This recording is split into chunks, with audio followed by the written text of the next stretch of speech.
Good morning students. In previous video we have studied about the colligative properties and their type. Colligative properties dilute solution की वो property होती हैं जो number of solid particle पे depend करती हैं, nature of solid particle पे depend नहीं करती हैं. फॉर एग्जांपल, अगर आप number of solid particle increase करेंगे तो colligative प्रॉपर्टी भी इंक्रीज हो जाएगी. अगर number of particles of solute को डिक्रीज करेंगे तो colligative प्रॉपर्टी डिक्रीज हो जाती है. सॉल्यूट को अगर चेंज कर देंगे तो इससे colligative प्रॉपर्टी पे कोई भी प्रभाव नहीं रहता है.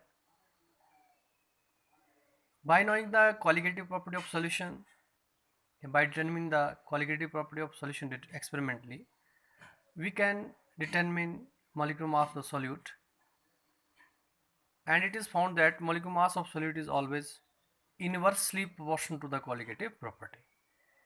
आज हम इसी से रिलेटेड एक नया टॉपिक एबनॉर्मल मॉलिक्यूलर मास जो है वो शुरू करेंगे. प्यारे बच्चों, some solute particle is some solute when dissolved in the solution, they will either undergo association or dissociation. कुछ सॉल्यूट पार्टिकल की एसोसिएशन हो जाती है सॉल्यूशन में, और कुछ पार्टिकल जो है वो सॉल्यूट पार्टिकल जो डिसोसिएशन करते हैं सॉल्यूशन में. तो एसोसिएशन से क्या होता है, जो नंबर ऑफ सॉल्यूट पार्टिकल है एसोसिएशन के कारण जो है, जब एसोसिएशन का मतलब जुड़ जाते हैं पार्टिकल, तो नंबर ऑफ सॉलिड पार्टिकल इस एसोसिएशन के कारण जो है कम हो जाएंगे. इससे colligative प्रॉपर्टी डिक्रीज हो जाएगी एज थ्योरेटिकल एक्सपेक्टेड वैल्यू. लेकिन डिसोसिएशन के कारण इससे उल्टा होगा. डिसोसिएशन के कारण जो नंबर ऑफ पार्टिकल होंगे सॉल्यूशन में वो डिसोसिएशन के कारण बढ़ जाते हैं, जिससे colligative प्रॉपर्टी जो इंक्रीज हो जाएगी as compare to expected value. तो एसोसिएशन और डिसोसिएशन अगर सॉलिड पार्टिकल की होगी तो इससे colligative प्रॉपर्टी जो चेंज हो जाती है as compare to its expected value, theoretical value. तो जो मॉलिक्यूलर मास डिटरमिन होगा वो भी चेंज हो जाएगा, क्योंकि आपको पता है कि colligative प्रॉपर्टी अगर सॉल्यूशन की आप निकालते हैं एक्सपेरिमेंटली तो आप सॉल्यूट का मॉलिक्यूलर मास निकाल सकते हैं. तो इससे जो है वो अगर colligative प्रॉपर्टी चेंज हो रही है, वो बढ़ जा रही है, कम हो जा रही है, तो इससे जो है वो मॉलिक्यूलर मास भी expected to be changed as determined by the colligative property, and this changed molecular mass is called abnormal molecular mass. इसको एग्जांपल के द्वारा समझते हैं. पहला एग्जांपल हम लेंगे association of the solid particle. इसमें एग्जांपल है एसिटिक एसिड का, बेंजोइक एसिड का. एसिटिक एसिड और बेंजोइक एसिड जब भी इनका सॉल्यूशन बनाते हैं हम, तो सॉल्यूशन में इनके दो मॉलिक्यूल आपस में एसोसिएट होके सिंगल मॉलिक्यूल में इस तरह से बदल जाते हैं बाय हाइड्रोजन बॉन्डिंग. तो दो मॉलिक्यूल के बीच में हाइड्रोजन बॉन्डिंग हो जाती है और ये सिंगल पार्टिकल के रूप में सॉल्यूशन में बदल जाते हैं. तो इससे देखिए, आपने दो पार्टिकल डिसॉल्व किए एग्जाम्पल के तौर पे, ये 2 मोल आपने पार्टिकल डिसॉल्व किए, तो 1 मोल पार्टिकल जो सॉल्यूशन में प्रोड्यूस हुए, तो पार्टिकल जो हाफ हो गए, ठीक है, आपने 2 मोल लिए और 1 मोल बन गए. 4 मोल लेंगे तो 2 मोल बन जाएंगे, 8 मोल लेंगे तो 4 मोल बन जाएंगे. तो पार्टिकल जो है वो हाफ हो गए इन द सॉल्यूशन. तो अगर पार्टिकल हाफ होने का मतलब डिक्रीज हो गए, तो इससे जो colligative प्रॉपर्टी भी क्या हो जाएगी, हाफ हो जाएगी as expected from the theoretical value. ठीक है, तो एसोसिएशन के कारण colligative प्रॉपर्टी भी क्या हो जाएगी, हाफ हो जाएगी as expected from the theoretical value. तो आपको पता है कि मॉलिक्यूलर मास जो है वो इन्वर्सली प्रोपोर्शनल होता है colligative प्रॉपर्टी के. तो colligative प्रॉपर्टी हाफ हो जा रही है ड्यू टू एसोसिएशन, तो इससे जो मॉलिक्यूलर मास जो है वो डबल हो जाएगा एज एक्सपेक्टेड थ्योरेटिकल वैल्यू. जो थ्योरेटिकल मॉलिक्यूलर मास होता है या जो नॉर्मल मॉलिक्यूलर मास होता है एसिटिक एसिड का, इसको इस तरह से एटॉमिक मासेस को ऐड करके हम निकाल सकते हैं. 12 एटॉमिक मास कार्बन का होता है, 1 है हाइड्रोजन का और 16 होता है ऑक्सीजन का. तो इसको इस तरह से आप ऐड करके मॉलिक्यूलर मास निकाल सकते हैं. इसका 60 यूनिट होता है एसिटिक एसिड का नॉर्मल मॉलिक्यूलर मास या थ्योरेटिकल मॉलिक्यूलर मास. लेकिन जो colligative प्रॉपर्टी को डिटरमिन करके निकलता है 120 यूनिट निकलता है, that is double of theoretical या एक्सपेक्टेड मॉलिक्यूलर मास या normal molecular mass. and that change in molecular mass is called as abnormal molecular mass. ठीक है, तो यहाँ पे मैंने एग्जाम्पल को यहाँ पे क्लियर किया है कि observed molecular mass of acetic acid determine from the colligative property, experimental निकलेगा कोलिगेटिव प्रॉपर्टी से ये, जिसको हम ऑब्जर्व्ड मोलिकुलर मास भी बोलते हैं, ये आएगा 120 यूनिट। लेकिन theoretical molecular mass acetic acid का, जिसको नॉर्मल मोलिकुलर मास भी बोलेंगे, वो होता है 60 यूनिट। अब हम एग्जाम्पल लेंगे distillation of the solute. Distillation of solute होने की वजह से सोल्यूशन में, तो इससे नंबर ऑफ पार्टिकल बढ़ जाएंगे सोल्यूशन में, और इससे जो है कोलिगेटिव प्रॉपर्टी भी बढ़ जाती है as expected from the expected value. इसमें पोटासियम क्लोराइड का हम एग्जांपल लेंगे। 1 मोल अगर सोल्यूशन में आप घोलते हैं पोटासियम क्लोराइड के, तो उसके डिस्टिलेशन होके 2 मोल बन जाएंगे, 1 मोल K+ और 1 मोल जो है वो Cl-, इस तरह से डिस्टिलेशन होती है। तो आपने 1 मोल पार्टिकल लिए, लेकिन सोल्यूशन में 2 मोल बन गए, तो पार्टिकल की संख्या जो डबल हो गई, तो डबल होने के कारण जो है वो कोलिगेटिव प्रॉपर्टी जो है वो भी डबल हो जाएगी। Therefore, the number of particles become double in the solution. Then the colligative property also become double than expected theoretical value.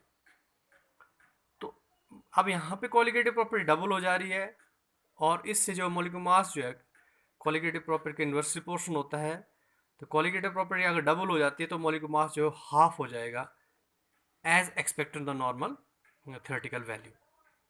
ठीक है, एग्जाम्पल के तौर पे जो नॉर्मल थ्योरेटिकल मोलिकुलर मास होता है KCl का, वो 39 + 35.5 या 74.5 यूनिट होता है। लेकिन जो मोलिकुलर मास, जो ऑब्जर्व्ड मोलिकुलर मास होगा इसका, ऑब्जर्व्ड मोलिकुलर मास मतलब जो एक्सपेरिमेंटली डिटरमिन होगा bye knowing the colligative property of the solution, वो उसकी वैल्यू जो है वो हाफ हो जाती है, and it is equal to 37.25 unit. तो ये जो चेंज हुआ, ये कम हुआ molecular mass, it is called as abnormal molecular mass. Next topic है van't Hoff factor. Van't Hoff एक साइंटिस्ट का नाम है, जिन्होंने 1886 में एक फैक्टर इंट्रोड्यूस किया विच एक्सप्रेस द एसोसिएशन और distribution of solute in the solution, that is called van Hoff factor. It is noted by small i. Van Hoff factor की डेफिनेशन क्या होगी? Van Hoff factor may be defined as the ratio between the normal molecular mass जो आप atomic mass को add करके निकालते हैं, to the normal molecular mass to the observed और abnormal molecular mass to the observed और abnormal molecular मास, जिसको आप कोलिगेटिव प्रॉपर्टी को डिटरमिन करके निकालते हैं। तो इस रेशियो को हम क्या बोलते हैं? I is equal to normal molecular mass divided by observed molecular mass या एब्नॉर्मल मोलिकुलर मास भी इसको कहा जाता है। In case of association of the solute in the solution, the value of I is always less than 1। जो van Hoff factor होता है वो लेस देन 1 होता है अगर एसोसिएशन होती है सॉल्यूट की इन द सॉल्यूशन। लेकिन अगर सॉल्यूट की डिसोसिएशन होती है सॉल्यूशन में, तो इससे जो I की value it is always greater than 1। अगर सॉल्यूट की ना एसोसिएशन होती है ना ही डिसोसिएशन होती है, do not undergo association dissociation the solution, then I is always equal to 1। That is van't Hoff factor always equal to 1। ठीक है, in other word van't Hoff factor में also be defined as ratio between the observed colligative property. Observed colligative property का मतलब जो experimentally determined colligative property होगी, to the normal theoretical colligative property.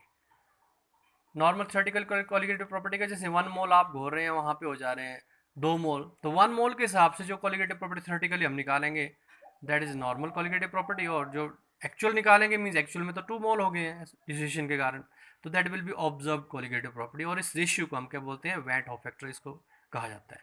तो by inclusion of van't Hoff factor जो equations हैं colligative property की, it is modified in the following way. जैसे relative volume of vapour pressure की equation होती है P0A minus P divide by P0A is equal to XB। तो I से अगर मल्टीप्लाई करेंगे तो ये एसोसिएशन डिसोसिएशन को इंक्लूजन हो जाएगा इसमें, तो I को यहाँ पे मल्टीप्लाई करके ये नई इक्वेशन जो मॉडिफाई इक्वेशन बन जाएगी रिलेटिव लोअरिंग वेपर प्रेशर के लिए।